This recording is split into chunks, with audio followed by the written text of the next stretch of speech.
My loving greetings, Vanakkam, Namaste, Prem Namaskar. It is with pleasure that I take you through episode 3 of the journey of the soul. We have to reach the summit of our evolutionary process in this journey. As an individual, you will have to achieve self-transformation in order to progress in the journey of your soul. You have to live a pure, good and righteous life and gravitate towards the original, pure, beautiful and pristine nature. In a pure state, your life will resonate at a high level of consciousness. When you realize that your body is inseparable from the rest of the universe, then that it is not your body, then gratitude is born. Anything when recognized and appreciated will multiply, be it divine grace or the help you receive from someone.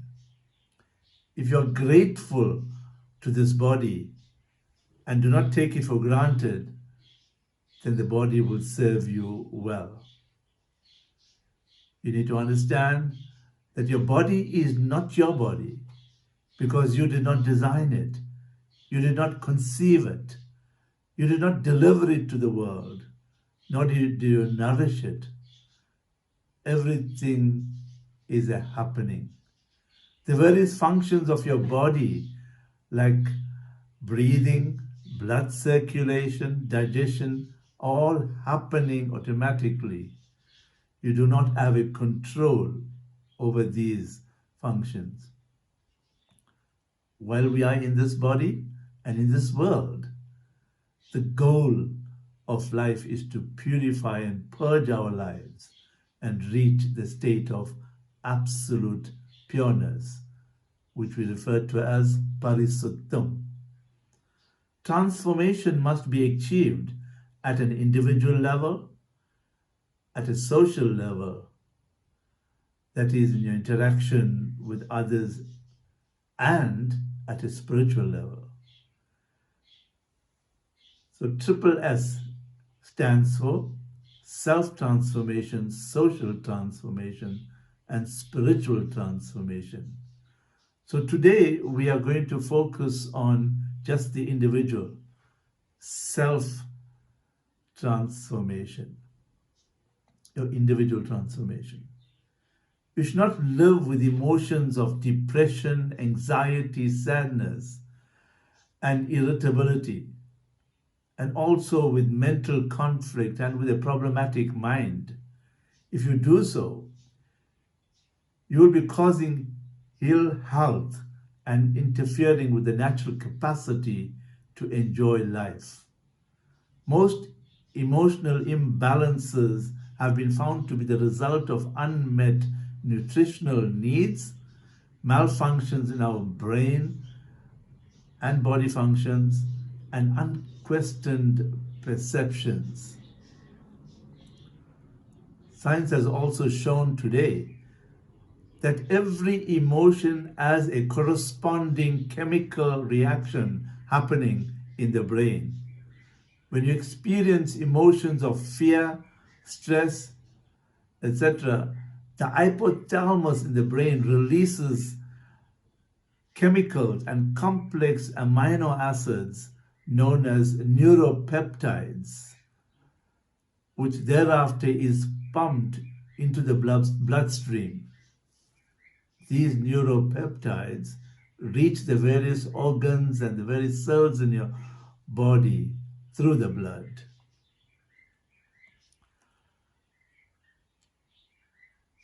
So we need to understand the more problems you have in your mind, the more turmoil you're experiencing in your mind, the more neuropeptides are produced. They reach the cells and get locked with the cell receptors. Once this happens, the cells get immune to any type of nutrition and nourishment and become unhealthy cells, they further multiply and create more unhealthy cells in the body. That is why people with prolonged rundown emotions often prove their doctors' failures. No medication or treatment works for them. The body, by nature, has been designed for experiences such as ecstasy, love, and bliss. But what we are doing by harboring conflicts, problems, and negative emotions is triggering off the chemistry in the brain that causes harm to our health and affects the quality of our lives. Therefore, we have to gravitate to a state of pureness and live in pure consciousness. Our thoughts, words, and actions must be pure and in harmony. The farmers in India feed the rose plants with cow dung. The smelling cow dung is transformed into beautiful roses by the divine. So even so, with all your faults and failures, with all your problems, if you surrender to God, He can transform you into a beautiful soul being. We also allow our negative emotions like anger, hatred, envy, jealousy, lust, greed to control our lives. These negative emotions affect our lives. They affect our decision making. They affect our relationships. They affect our health and wealth creation. We must be able to see all the negative emotions that are part of our lives, and we need to set ourselves free from these negative emotions.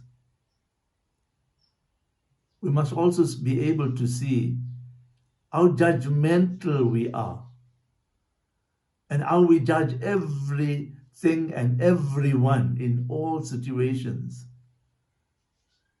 The mind makes you judge others because the mind does not want you to look at yourself. Because if you do, you'll discover the bitter truth about yourself, all the faults and failures. And the mind does not want you to become embarrassed by what it sees, all your faults and failures. Therefore, the mind takes you away and focuses on others. Therefore, you're constantly judging.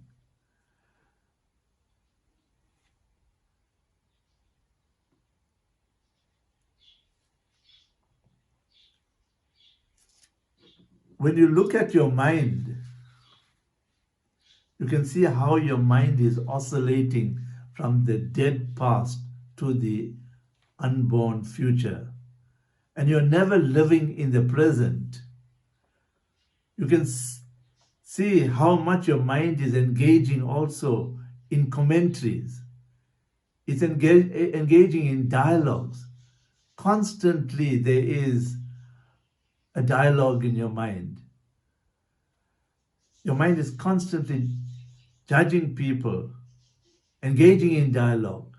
And it is for this reason that we cannot move into a state of enlightenment, because your mind is in a thinking mode. We cannot see everything as it really is, and we cannot see the truth. We are trapped by the mind generating identities and attachments. And therefore, we are not experiencing expansive consciousness. All the things in the mind are like ants. We have thousands of little ants in your mind that is constantly niggling you and affecting you. And life is very, very limiting when we live within the realm of the mind. When we stop judging, reduce our mental commentaries and dialogues, we will enjoy expanded consciousness and even reach limitless spheres where we can experience infinite possibilities. We will become connected with everything in life. Every experience we can get connected to and move into states of enlightenment and experience freedom, joy, peace, and happiness. So it is important that we move into a pure space, a sacred space.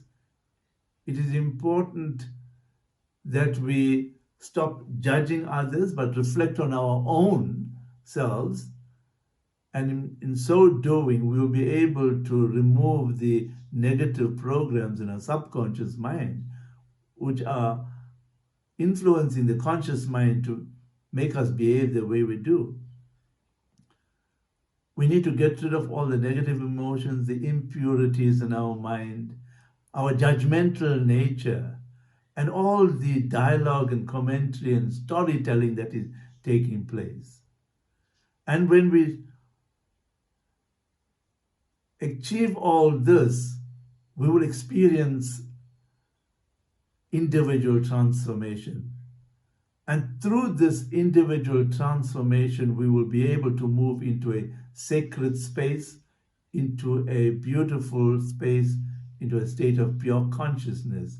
And in the state of pure consciousness, our lives will resonate at a high level. Our hearts will flower and open up, and we will enjoy beautiful lives in this world. And through this beautiful life, we will be able to interact with every activity of life and respond to every stimuli of this world from this beautiful state. And if that happens, then everything that unfolds in your life will be very, very beautiful, because all your negativity will be out, all your baggage that you carry will be out, and you will be moving into this beautiful space.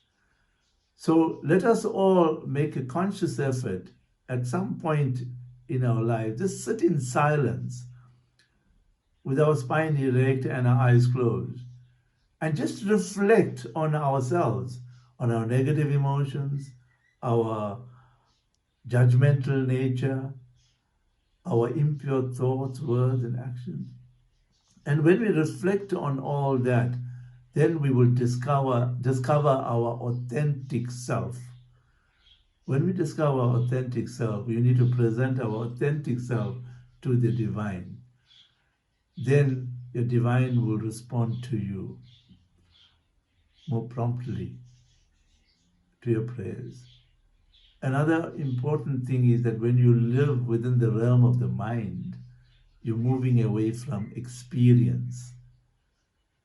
Because when you're thinking, you're not experiencing, and when you're experiencing, you're not thinking. Therefore, you have to be connected with every precious moment in your life. And you must engage with that moment. Your mind must be in that moment. You must be in that moment. And therefore, you would not be thinking. So when you are connected to every precious moment in your life, then you'll start experiencing life. And through these experiences, you will be able to take yourself to the summit of your evolutionary process. So God bless you on this journey, and I pray that you'll make every conscious and concerted effort to experience individual transformation. And in our next episode, I will cover social transformation, how we can change our lives in our interaction with others, because life is a relationship. We are interacting with everyone else in this world. and interacting with everyone else in this world, we have to create a beautiful relationship. So, with this, God bless you. Till we meet in the next episode. Nandri Vanakkam.